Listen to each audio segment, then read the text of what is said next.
What's good, Vikings fans? It's time to rally up and talk about the wild ride that is the NFL roster cutdown day. The Minnesota Vikings just set their initial 53-man roster, but the waiver wire is where the real action is happening. We lost a couple of promising players, but there's still hope for our practice squad. Ready to break it all down? Let's go. Linebacker Dorian Mousey, one of our undrafted free agent gems, got snatched up by the Tennessee Titans, who had the top waiver priority and claimed a whopping 4 players.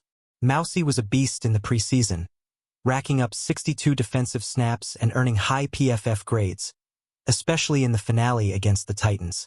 Stings to lose him, but can you blame Tennessee for grabbing a guy who was balling out like that? What do you think?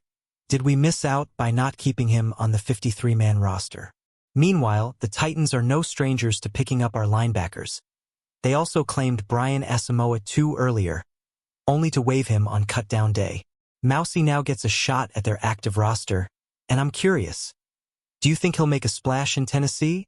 Or is this just a temporary setback for our Vikings depth? Drop your thoughts in the comments. Cornerback Reddy Stewart, another young talent, is also leaving the Vikings ranks. The Dallas Cowboys swooped in and claimed the 24-year-old, who signed a futures deal with us back in January after a stint with the Bears. Stewart was our highest-graded defensive player in the preseason per PFF, despite playing just 46 snaps. That's the kind of potential that makes you go, ouch, that one hurts. Do you think the Cowboys got a steal here, or can we rebuild our cornerback depth without him? Stewart's departure leaves our cornerback room looking thin, with only 4 corners on the initial 53-man roster. Byron Murphy Jr., Isaiah Rodgers, Jeff Okudah, and Dwight McGlothern Jr. losing Stewart, who shined in limited action, feels like a punch to the gut. But here's the question. Should we be worried about our secondary? Or is GM Kwesi Adofo-Mensah cooking up something big on the waiver wire? Let me know what you're thinking. The good news? We might get a chance to bring back some familiar faces to the practice squad. Players like Zamea Vaughn and Ambry Thomas, who were waived but went unclaimed, are prime candidates.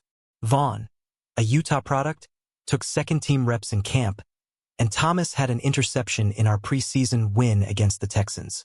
Could these guys be the key to bolstering our depth? Let's talk about it. Now, let's talk about the waiver wire itself. The Vikings, sitting at 24th in priority, didn't land any players in the first round of claims on Wednesday. With 29 players claimed across 16 teams, the market was hot, and we were out-prioritized. Does this mean we're out of luck? Or is Kwesi playing the long game, waiting for the right move? What kind of player do you want to see us target on the wire? On the flip side, some of our other cuts, like edge rusher Gabriel Murphy, defensive tackle Taki Taimani, and cornerback Khalif Hailassie, cleared waivers. That's huge. These guys are now eligible for our 16-man practice squad, which could expand to 17 if we bring back international player pathway punter Oscar Chapman. Murphy, a preseason standout, seemed like a lock for the roster, so getting him back on the practice squad feels like a win. Who's your favorite to make the PS? The practice squad is where teams build their future, and the Vikings are no exception. With up to 16 spots, plus 1 for Chapman, we can stash some serious talent. Taimani, a rookie who got NFL snaps last year, and Hailassie, who's got potential in the secondary, could be key pieces. What do you think our practice squad needs most? More defensive depth or maybe some offensive weapons? Let's not forget the bigger picture. Our 53-man roster is loaded with surprises, like 7 undrafted free agents making the cut, including QB Max Brosmer and linebacker Austin Keys. Keys beat out Mousey for a roster spot, which shows how fierce the competition was. Are you hyped about these UDFAs? Or do you think we should have kept veterans like Mousey instead? Hit the comments. Speaking of surprises, the Vikings linebacker room is stacked with Jonathan Greenett, Andrew Van Ginkel, Dallas Turner, Bo Richter, and Chaz Chambliss. Chambliss, another UDFA, made it over Murphy partly due to his special teams value. Is this the deepest linebacker group we've had in years? Or are we taking a risk by letting go of a guy like Murphy? Let's hear your take. Our cornerback situation is a bit of a head-scratcher. With Mekhi Blackmon traded to the Colts and only 4 corners on the roster, we're banking on guys like McLaughlin and Rodgers to step up. Could Vaughn or Thomas provide the depth we need from the practice squad? Or should we be scouring the free agent market for a veteran? What's your game plan for the secondary? As we build the practice squad, the Vikings have a chance to keep developing young talent like Jeshaun Jones, Thayer Thomas, and Lucky Jackson at wide receiver. With Jordan Addison suspended for the first 3 games and Jalen Nailor nursing a hand injury, our receiver depth is a concern. Would you bring back these guys? Or is there a bigger name we should chase? Let's debate it. The clock is ticking as we head toward the regular season opener on September 8th against Chicago.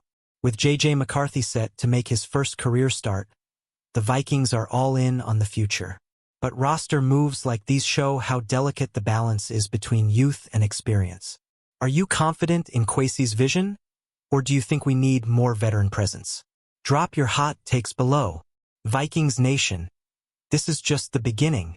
The roster will keep evolving, and I want to hear your predictions for Week 1. Who's going to be the X factor on this team? Smash that like button, drop a comment with your thoughts, and subscribe to stay locked in for all the latest Vikings news. Skol Vikings, and let's get ready to dominate in 2025.